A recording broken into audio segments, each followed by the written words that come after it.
अस्सलाम वालेकुम जी। आज का लेक्चर हमारे पास है number system, natural number, real number, complex number system और basic concept of and properties of complex number. तो मैथमेटिकल मेथड में हम कॉम्प्लेक्स वेरिएबल्स का चैप्टर शुरू करने जा रहे हैं। तो इसका इंट्रोडक्शन हम पहले नंबर सिस्टम से देखेंगे।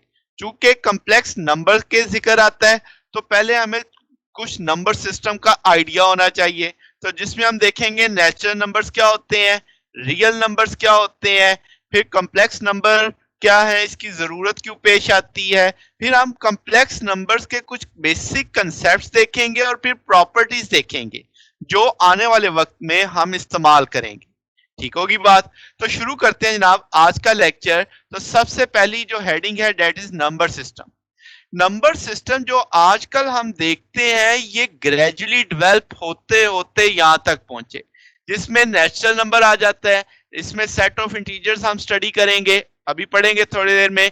फिर रियल नंबर्स के बारे में देखेंगे और फिर कॉम्प्लेक्स नंबर सिस्टम को देखेंगे। तो जनाब, तो पहली चीज हमने देखनी है नेचुरल नंबर। जो आप नंबर देखते हो 1 2 3 4 ये पॉजिटिव इंटीजर हैं। तो ये नेचुरल नंबर में आते हैं। आमतौर पे काउंटिंग इन्हीं से हम शुरू करते हैं। अगर आप a is a natural number, b is a natural number, positive integer है, तो a plus B, a dot B जो होगा इसका जवाब भी नेचुरल नंबर में आएगा। यानी इन डिजिट्स को जमा करोगे या इन डिजिट्स को मल्टीप्लाई करोगे तो जवाब भी पॉजिटिव इंटीजर में ही आएगा, यानी नेचुरल नंबर आएगा। तो इसका मतलब ये हुआ कि हम नेचुरल नंबर्स को जो हम किस ऑपरेशन के तहत देखते हैं, एडिशन और मल्टीप्लिकेशन। तो जनाब, आपके पास इसका मतलब ये हुआ कि हम इसे closure property with respect to operation satisfy करते हैं। ठीक होगी बात जनाब। अब जो नेगेटिव इंटीजर और जीरो है, जो हम देखते हैं -1 -2 -3 और जीरो को ऐसे रिस्पेक्टिवली, ये अब आपके पास जैसे इक्वेशन है x plus B is equal to A. अब इसमें a और b that is the natural number. तो अब आप क्या करोगे, यहां से अगर आप लिखो x बराबर है a माइनस बी, तो वो जो माइनस बी है दैट इज नेगेटिव इंटीजर। बात समझ आ गई। तो ये जो सेट ऑफ पॉजिटिव, नेगेटिव और जीरो है, इसको हम क्या नाम दे देते हैं, सेट ऑफ इंटीजर्स।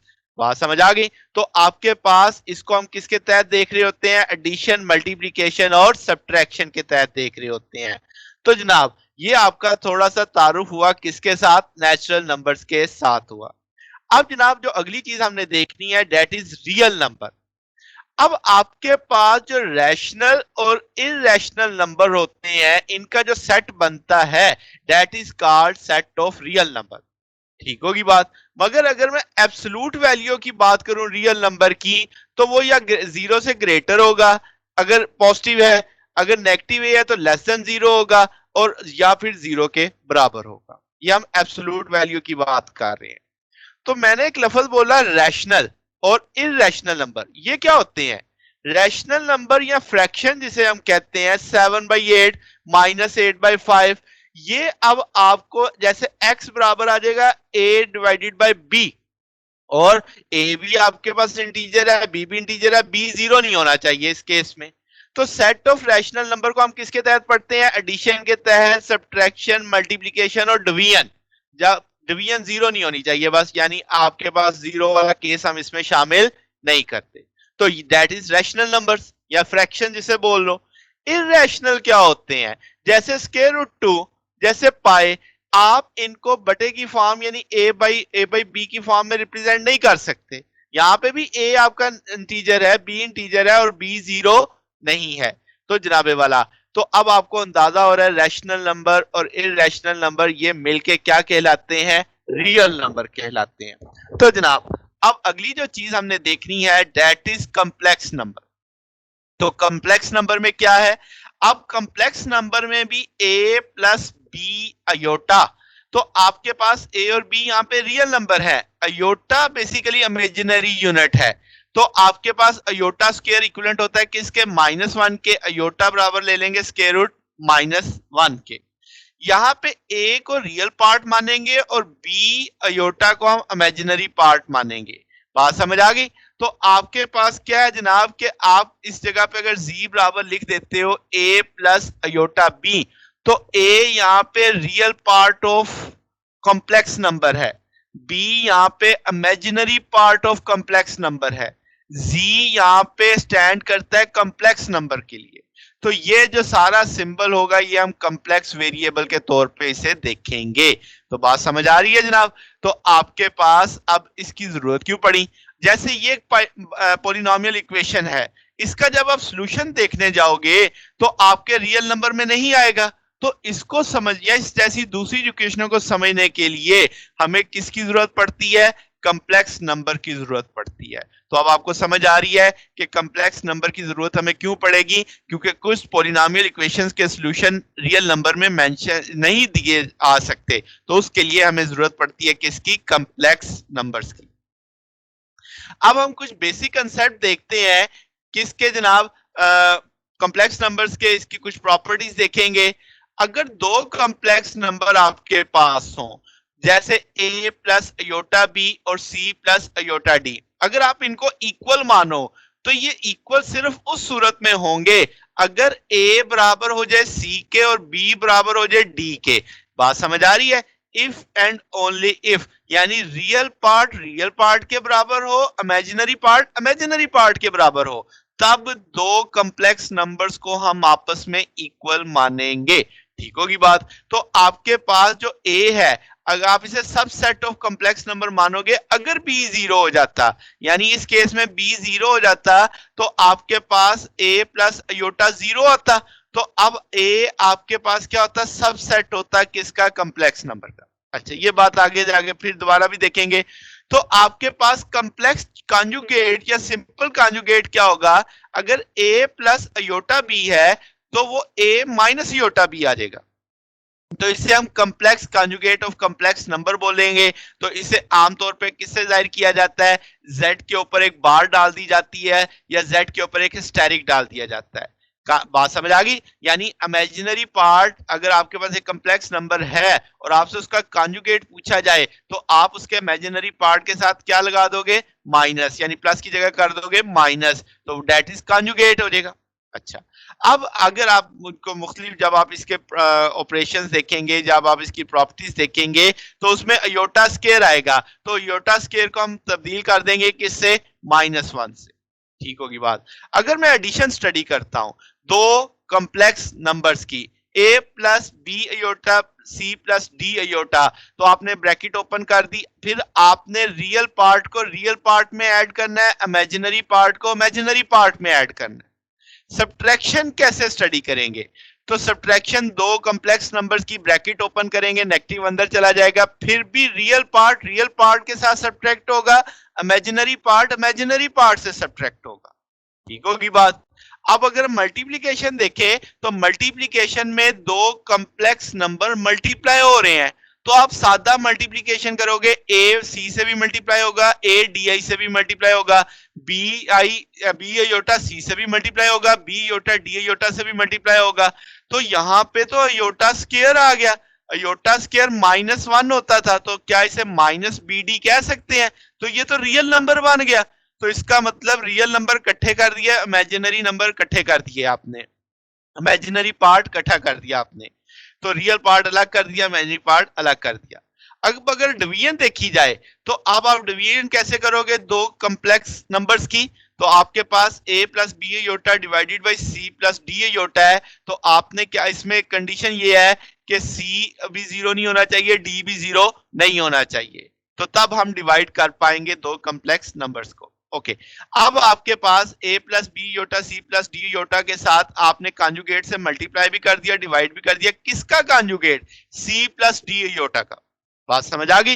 तो अब ऊपर वाला फैक्टर उसी तरह चारों से a c से मल्टीप्लाई करेगा, a माइनस डी आई से डी योटा से मल्टीप्लाई करेगा, बी योटा सी से मल्टीप्लाई करेगा, B iota minus D iota से मल्टीप्लाई करेगा। इसी पैटर्न पे यहाँ पे डी योटा स्केयर -1 हो जाएगा, माइनस माइनस पॉजिटिव हो जाएगा, तो बी डी पॉजिटिव में आ गया रियल पार्ट।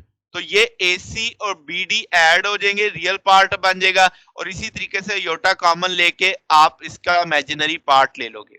नीचे चूंकि आपके पास a plus B A minus B वाला कंसेप्ट आ रहा है तो a square minus B square का कंसेप्ट लगा देंगे, तो c का square minus D square iota square negative 1 होता है वो पॉजिटिव हो जाएगा।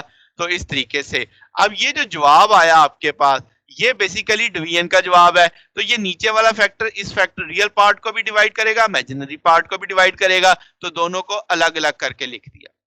फिर आपके पास एब्सोल्यूट वैल्यू देखनी हो कॉम्प्लेक्स नंबर की, तो जो आपके पास ए जो आयोटा के साथ रियल नंबर लिखा हुआ है नेचुरल नंबर, तो आप उसका भी स्केयर लोगे, ए का भी स्केयर लोगे और फिर स्केयर रूट ले लोगे। तो इस तरीके से आप मॉडुलस लोगे कॉम्प्लेक्स नंबर का। ठीक होगी बात। अब इसके कुछ थ्योरम्स है, तो थ्योरम्स में हम लेट से 3 आपके पास मेंशन कर देते हैं complex numbers Z1, Z2, Z3, और ये कॉम्प्लेक्स नंबर का एक सेट है यानी कि।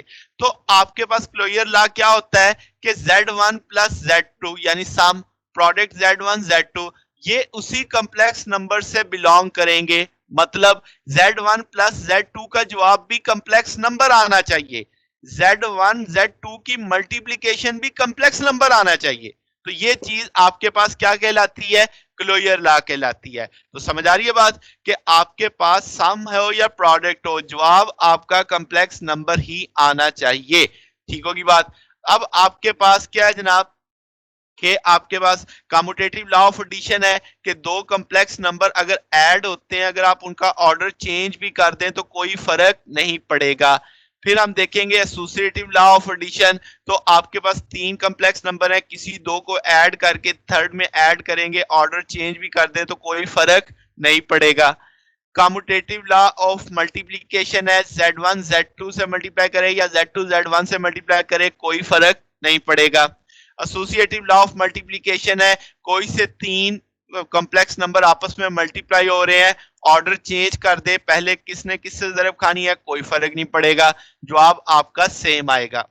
फिर इसी तरीके से डिस्ट्रीब्यूटिव लॉ है कि आपके पास दो कॉम्प्लेक्स नंबर ऐड हो रहे थे, आपने थर्ड कॉम्प्लेक्स नंबर से उनकी एडिशन को मल्टीप्लाई किया, तो अब आप अगर Z1 कॉम्प्लेक्स नंबर को Z2 से मल्टीप्लाई करो, Z1 को Z3 से मल्टीप्लाई करो, फिर उनको ऐड करो, तब भी जवाब सेम आएगा, दैट इज डिस्ट्रीब्यूटिव लॉ आ जाएगा।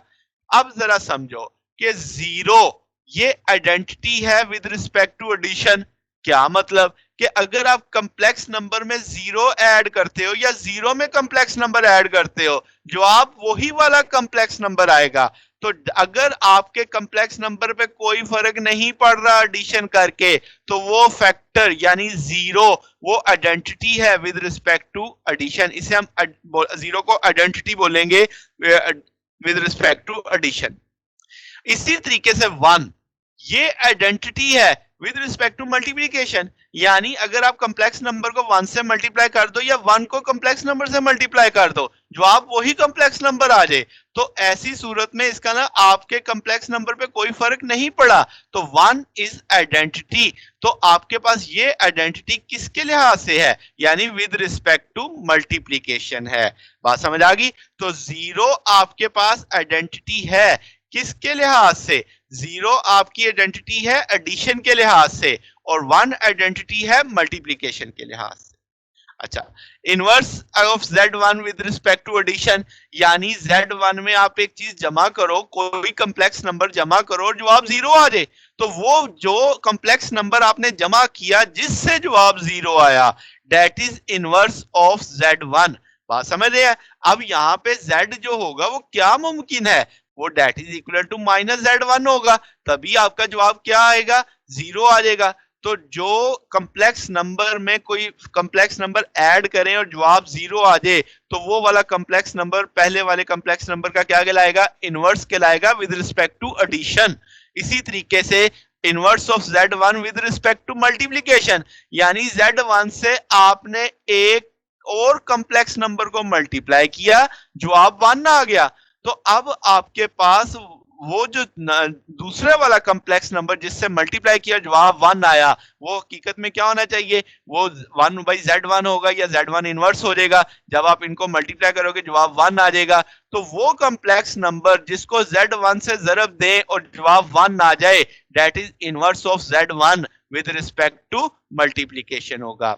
ये जो ऊपर जितनी बातें हमने की है, आपके पास आपके वो सेट है, यानी वो कॉम्प्लेक्स नंबर का सेट होगा, तो ऐसे को हम फील्ड का नाम देंगे। बात समझ आ गई? तो अब आपके पास क्या है जनाब, polar form of complex number अगर हम देखते हैं तो आप लिखोगे z is equal to X plus iota Y. जैसे आप यहाँ पे फैक्टर में देखो कि आपका x x एक्सिस है, y y एक्सिस है, थीटा इज एंगल, तो अगर मैं इसका x कंपोनेंट मानूं तो वो आपके पास क्या हो जाएगा, r1 r cos थीटा, इसी तरह ये y sin थीटा आ जाएगा। तो मगर अब y वाले फैक्टर के साथ तो योटा है, तो आपने r कॉमन ले लिया, cos theta plus iota sin theta लिख दिया, तो that is called polar form of complex number. Basically आपने कार्टेशियन को रिलेट किया है किसके साथ, पोलर फॉर्म के साथ, पोलर कोऑर्डिनेट्स के साथ। अब इसमें डी मोवारी थ्योरम है, उसके अकॉर्डिंग लेट से क्या है, एक कॉम्प्लेक्स नंबर है उसका मैंने पोलर फॉर्म लिखी, दूसरा कॉम्प्लेक्स नंबर है उसकी पोलर फॉर्म लिखी। उस पहले कॉम्प्लेक्स नंबर का अपना r होगा, r1 cos theta 1 plus iota sin theta 1, z2 second complex number है, r2 cos theta 2 iota sin theta 2 आ जाएगा। अब अगर आप इन दोनों कॉम्प्लेक्स नंबर को मल्टीप्लाई करते हो तो r से मल्टीप्लाई करेगा और cos थीटा के एंगल ऐड हो जाएंगे, sin थीटा वाले एंगल ऐड हो जाएंगे। इन दैट केस अगर आप इनको मल्टीप्लाई करते हो इन पोलर फॉर्म वाले कॉम्प्लेक्स नंबर को, और अगर आप इन दोनों कॉम्प्लेक्स नंबर को डिवाइड करते हो तो r1 r2 से डिवाइड हो जाएगा, या जो भी आपने z1 डिवाइडेड बाई z2 किया तो r1 डिवाइडेड बाई r2 हो जाएगा, फिर थीटा 1 माइनस थीटा 2 हो जाएगा, यानी दोनों के थीटा आपस में सब्ट्रैक्ट हो जाएंगे, cos थीटा 1 माइनस थीटा 2 और sin थीटा 1 माइनस थीटा 2 हो जाएगा। फिर आपके पास अगर आप z की पावर n ले लो, यानी कॉम्प्लेक्स नंबर की पावर n आ जाए, तो आपने r की पावर n भी लेनी है, और जो n है वो थीटा से मल्टीपल होगा, इधर भी n थीटा से मल्टीपल होगा। तो ये सारी चीजें आपके पास क्या कहलाती हैं, डी मोवारी थ्योरम कहलाती हैं। बात समझ आ गई? तो आपने याद रखना है in term of polar form अगर आपको कॉम्प्लेक्स नंबर दिया जाए तो तब मल्टीप्लिकेशन का ये रूल अप्लाई करेंगे, डिवीजन का ये रूल अप्लाई करेंगे और पावर का फैक्टर ऐसे इस्तेमाल करेंगे। अब जनाब इसी से ऑलर थ्योरम हमारे पास आता है, ई रेस पर अयोटा थीटा, तो हम इसे पढ़ेंगे cos theta plus iota sign of theta के तौर पे इस थ्योरम को देखेंगे। तो जनाब डॉट प्रोडक्ट अगर हम देखें तो दो कॉम्प्लेक्स नंबर है मेरे पास, z1 is equal to x1 plus iota y1, z2 बराबर है किसके, x2 प्लस योटा y2। अगर आप डॉट लेते हैं, अब हम जानते हैं डॉट एक स्केलर प्रोडक्ट होता है जिसमें से डायरेक्शन नहीं आती, तो आप इसे इसका फार्मूला याद रखिएगा, x1 x2 plus y1 y2, यानी रियल पार्ट वाले ने रियल पार्ट से मल्टीप्लाई किया और इमेजिनरी पार्ट के साथ था उसने इमेजिनरी पार्ट वाले नंबर से मल्टीप्लाई किया, y1 y2। तो आप इसे वैसे अगर आपको नंबर मॉडुलस दिया हुआ है उसका कॉम्प्लेक्स नंबर का, तो z1 का मॉडुलस z2 का मॉडुलस cos ऑफ थीटा, अगर थीटा मेंशन है तो दो कॉम्प्लेक्स नंबर की डॉट जीरो आ जाएगी अगर वो दोनों परपेंडिकुलर हुए।